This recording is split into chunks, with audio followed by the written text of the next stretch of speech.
Tampon King gets back in the ring. I speak of former VP nominee Tim Walz. He joined Beto O'Rourke at a Texas town hall last night, and the estrogen levels were enough to give Chuck Norris menstrual cramps. But I think that, but I can't get past the core fact about Walz, which is he presided over, allowed the biggest city in the state to get burned down. And seemed to not only allow it, but kind of he liked and it. Support it, you know? Well, yeah, did you see the video of his wife saying, I kept the windows open so I could smell the burning rubber from the riots? I did not see that. Wow. The wife whose hand he shook.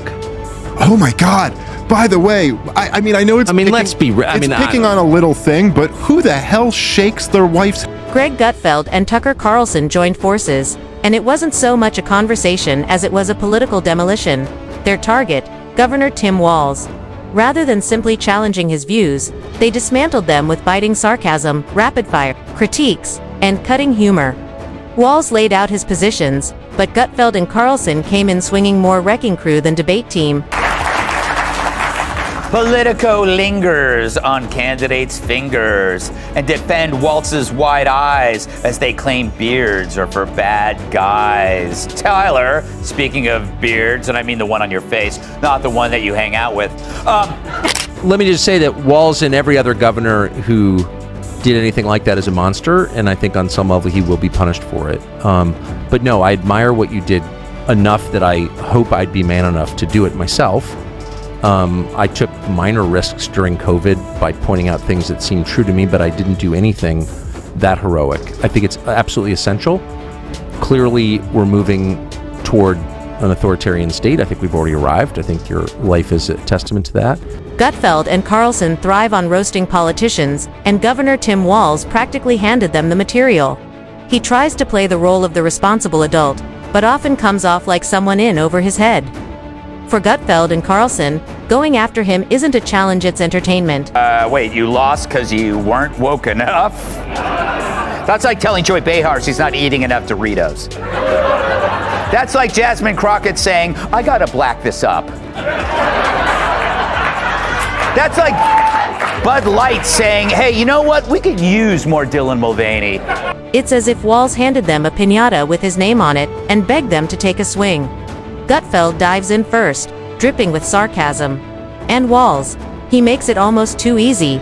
Gutfeld quips that Walz isn't a real leader, he's more like the director of the Department of Weak Excuses. So I'm the law-abiding grandma that was sentenced to 90 days in jail for opening my business during the shutdowns as a peaceful protest when Minnesota Governor Tim Walz unconstitutionally and illegally shut our businesses down. So my question is, if you were in my situation, would you have done the same thing, or what would you have done? Well, I flatter myself by imagining I would have done the same thing, because I think what you did is honorable. And Gutfeld didn't miss a beat to every misstep. Every bad decision by Walz became fuel for his sharp-timed humor. He mocked Walz's habit of dodging accountability, saying he avoids responsibility like someone with a dairy allergy working on a farm. Gutfeld also took a swipe at Walz's pandemic policies, joking that he locked down the entire state while letting crime run free in Minneapolis. Ask ChatGPT. Dude, you're an old white guy. And you're right, you are a huge disappointment. I guess hating himself is the first thing he's nailed correctly. Because Walz saying old white men suck isn't a political stance, it's his confession. Walz calling people old and white is like Maxine Waters making fun of someone for shopping at Wigs R Us. Gutfeld criticizes Walz for being lenient toward criminals while imposing strict rules on everyday citizens, comparing his leadership to a poorly executed performance. He highlights Walz's double standards, shutting down small businesses while allowing large retailers to stay open, as if the virus could distinguish between them. Gutfeld sarcastically likens Walz's leadership to a DJ constantly changing the track, with rules shifting by the hour. In education, he notes a decline in reading and math scores even as government bureaucracy expanded, arguing that decisions were driven more by emotion than evidence. So Trump is making it more difficult for women to vote?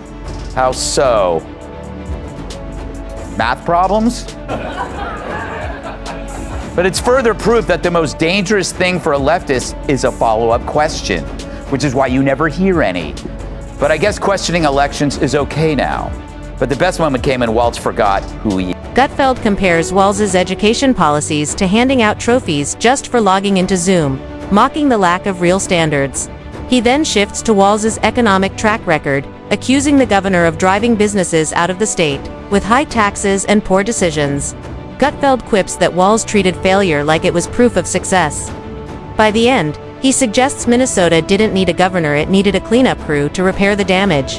When Tucker Carlson joins the conversation, the criticism only intensifies. Who is Tim Walz exactly? It started sort of with picking up on just these little lies he would tell. He never was a command sergeant major, despite the fact him, saying that he was. He never attained this rank in the military. Instead, he abandoned his troops and they were deployed to Iraq without him, and he ran for Congress. So I've always felt as a reporter, if someone lies about little things, they're lying about big things. That's a principle that stands the test of time. And Minnesota has become, the home of this defund the police movement. It was on the ballot. Minneapolis did not vote to defund the police, but I would say in every way, shape, or form, they defunded the police. You have the Minneapolis Police Department that's lost about 40% of their cops since George Floyd.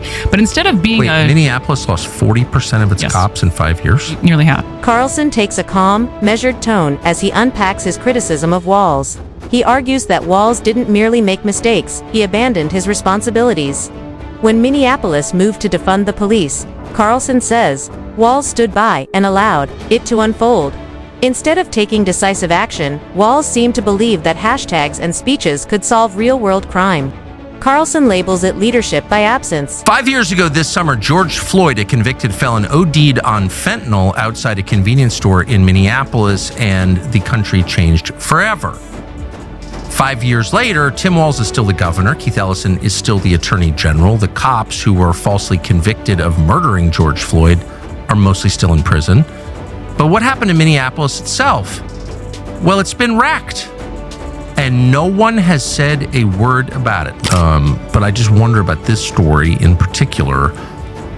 Did he have contact with Walz? Do we know that Walz has Walz said, I met this guy ever? Well, this is what's interesting.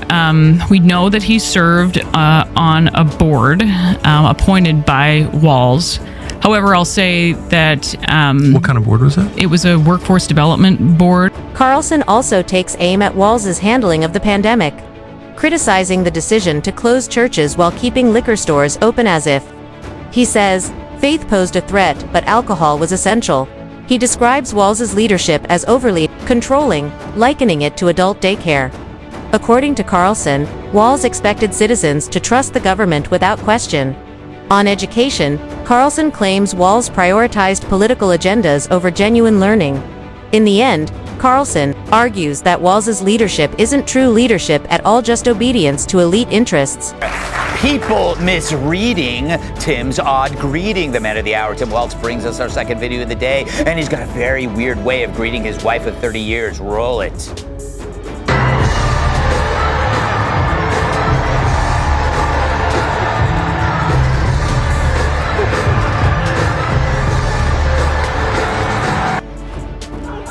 Carlson pokes fun at how seriously some still take Walz, delivering sharp, well-crafted points with dry humor. While Gutfeld brings the comedy, Carlson delivers the facts together. They don't just mock Walz, they dismantle the idea that he's a competent leader. Their tag team critique shows that no amount of spin can cover up failure. As Gutfeld jokes, Walz showed up to a roast with a kazoo and got burned. Wedding anniversary, they were married 5 years after Tiananmen Square, and he picked that date because it was a date that they would remember, he and his wife. What? Who does that? Tiananmen Square? Correct. The tank crushing the lone protester? That's their wedding anniversary. And they went to China for their honeymoon. Come on. You're sure he picked the anniversary? They've talked about this in interviews. Yeah, this is in newspapers. But Tiananmen Square was a massacre of peaceful protesters. I know. Do you think they picked it to, in the memory of those brave souls who died opposing the machine? They haven't said that. Oh my God! Gutfeld isn't finished. He compares roasting Walz to an all-you-can-eat buffet. There's always more to pick apart. He mocks Walz's long-winded speeches, saying they sound good but lack real substance. Gutfeld also takes aim at Walz's mantra of following the science, arguing that Walz only did so when it suited his agenda. With trademark sarcasm, Gutfeld quips that Walz's version of science allowed people to wait in line at the DMV but kept grandma from hugging her grandkids. One of them, Politico says, is like Walz's wide eyes showed his passion and emotional intensity. Can we show that? There is his wide eyes. That humans would widen their eyes to convey that danger is close. What emotion are you getting from that? Sorry. Tucker continues his critique by turning to Walz's green energy initiatives, calling them expensive, inefficient, and largely symbolic. He argues that while Walz made sweeping promises about saving the planet and reducing carbon emissions, the actual outcomes fell short. Carlson points out that these environmental programs drained taxpayer money without delivering meaningful results, and in some cases, made energy costs higher for regular Minnesotans. He accuses Walz of being more interested in making headlines than crafting policies that work. Carlson also scrutinizes Walz's close ties with powerful public sector unions, suggesting that the governor was more focused on keeping government workers happy than helping the broader economy recover, while small businesses were shuttering and families struggled to stay afloat. Carlson says Walz was busy protecting the status quo, ensuring job security for bureaucrats while ignoring the needs of the private sector. The result, Carlson concludes, was a lopsided recovery that left ordinary people behind. I think more than 100 of these boards in Minnesota. Most of them are voluntary boards. So he was appointed to that board by Governor Mark Dayton, a Democrat, and reappointed by Walz. That expired in 2023. So it is unclear if they ever knew each other. They were on the interesting, Senator Hoffman and Vance Belter were on the same board together, so you would think that they somehow knew each other. How did a 7-Eleven manager / mortuary remains disposal guy wind up on a governor-appointed board in the state? Carlson dives deeper into the economic toll of Walz's leadership, emphasizing how small businesses across Minnesota were crushed under a web of confusing and overly restrictive regulations. He points out that many of these businesses, already struggling to survive, were pushed to the brink or permanently closed, while larger corporations were allowed to operate with minimal disruption, according to Carlson, rather than take responsibility for the damage. Walz and his allies shifted the blame onto capitalism itself, framing the collapse of local enterprises as a systemic flaw, not the result of bad policy. Just when the tone turns heavy, Gutfeld jumps in with a final jab, poking fun at Walz's stiff and awkward social media presence. He jokes that Walz's posts are about as exciting as watching paint dry, an unintentional comedy of dullness masquerading as leadership. Gutfeld paints Walz as someone trying way too hard to be relatable but missing the mark entirely. Carlson closes the segment on a more sobering note. He says the most troubling part is that Walz likely believes he's doing a great job. In Carlson's view, this self-assuredness, despite mounting failures, is what makes Walz's leadership so dangerous. Carlson argues that real leadership isn't about appearances or constant activity. It's about making sound decisions that actually help people. Instead, he says, Walz confuses motion with progress and public relations with governance, leaving Minnesota with a government that looks busy but accomplishes little. And if you enjoyed this roast, go ahead and smash that like button.